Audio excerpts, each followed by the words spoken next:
Alrighty, another PS5 entry. Technically, it's not a PS5 exclusive. That treatment goes to Ratchet and Clank Rift Apart, obviously. Go check out that review if you want. That game was a ton of fun. But let's see if this game can give me that same treatment. Well, let's swing to it, shall we? No pun intended.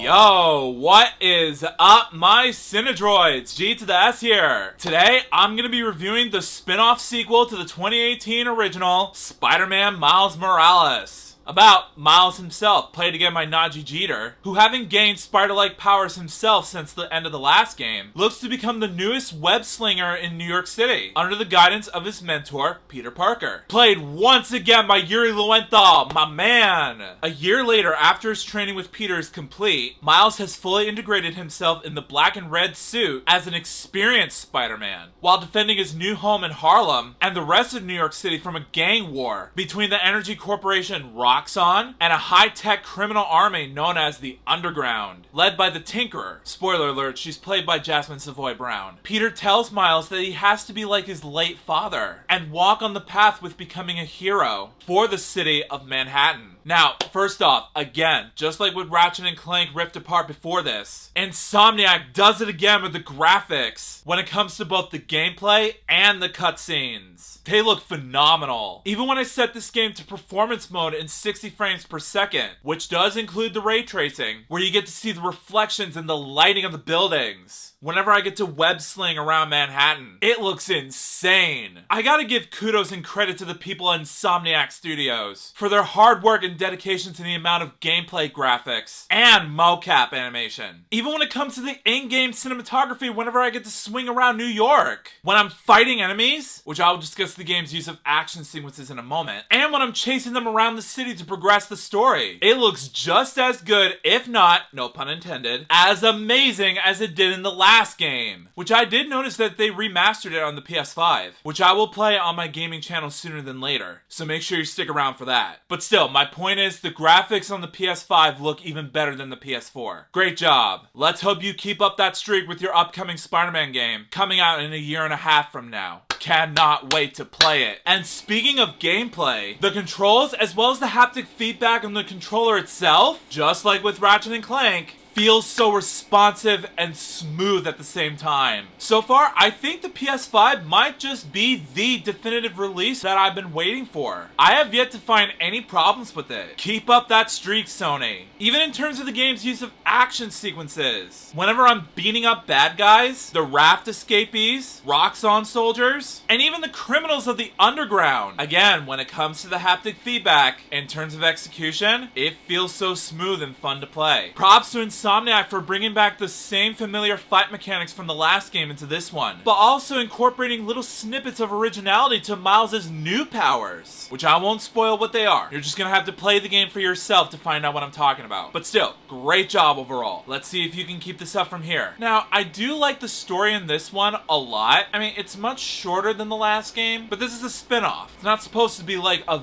very long game. But what it does pull off is the characters, the emotion, and the mocap performance in this game. The direction coaching from Ryan Smith was really well done in this game. Of course, I gotta give praise to the main hero himself, Nadji Jeter. Just like in the last game, he was amazing. Again, no pun intended. And in terms of character development from this game, the writers really did a good job on portraying him as a very kind and helpful young kid. Yeah, sure, he screws up from time to time. But in terms of the game's use of dramatic and emotional scenes, you root for him to be like his late father. Spoiler alert, but I'm sure you guys have played it already. You know what happened to him. But for those of you who didn't know that, you have been warned. Apologies for that. But still, great job to the writing team for making him a very flawed but inspirational superhero. Even when he's alongside his mentor, Peter Parker, was also very genuine. I felt a bonding connection between the two Spider-Men in this game. Again, props to Insomniac Studios for incorporating that. Let's see if their friendship continues once the sequel comes out on the PS5 soon. Again, Stay tuned. Now, if I have one flaw to say about this game, it would be that the villain was too obvious to figure out. No spoilers. But he's not really in it that much throughout the entire game. I feel like the developers know that he's a very cliche villain. But that other villain, though, turned it around for me. Again, play the game for yourselves. But yeah, overall guys, in the end, I thought Spider-Man Miles Morales was a great addition to the PlayStation Spider-Man series. It was as emotional as the first game, the characters were very relatable, the graphics and in-game cinematography looked insane, as it should be, and the fighting mechanics in this game were as smooth as it did in the PS4. In short, I don't love it as much as the original, but I still enjoyed this as a next addition to the franchise. And I really hope Spider-Man 2 would live up to that same treatment. Not to be confused with the Tobey Maguire title, but you know what I mean. But as a result, I rate Spider-Man Miles Morales a 5 out of 5 stars. If you haven't had the chance, do so. It's such an emotional roller coaster ride. I mean, you can still play it on the PS4 as well if you still cannot find an available PS5 in stock yet. But either way, I highly recommend it. So Spider-Man Miles Morales, have you played it? If you haven't, dude, it's out now waiting for you with your name on it. Strike while the iron's hot. But for those of you who have, come back and let me know in the comments what you thought about it. Also, if you like this video and you want to see some more, make sure that like button shines in your face. That'll totally help me out a ton. Also, share it with your family and friends and favorite it. That's a very good way to show support for this review. Also, if you're new to my channel, make sure to subscribe and ring that bell right next to you so you can be notified of future videos that I have in store for you. And also, if you want a shout out in a future video, just follow me on both Instagram and Twitter and I will choose one of my Cinedroids to be displayed as a shout out. The link's in the description below. And also, I have a TikTok account for you guys where I do a whistle cover as well as singing duets with my sister every once in a blue moon as well. So if you guys are interested, the link's also down below this video. And also, if you want to subscribe to my gaming channel, there's either a link in the description or at the icon card at the top right corner of your screen.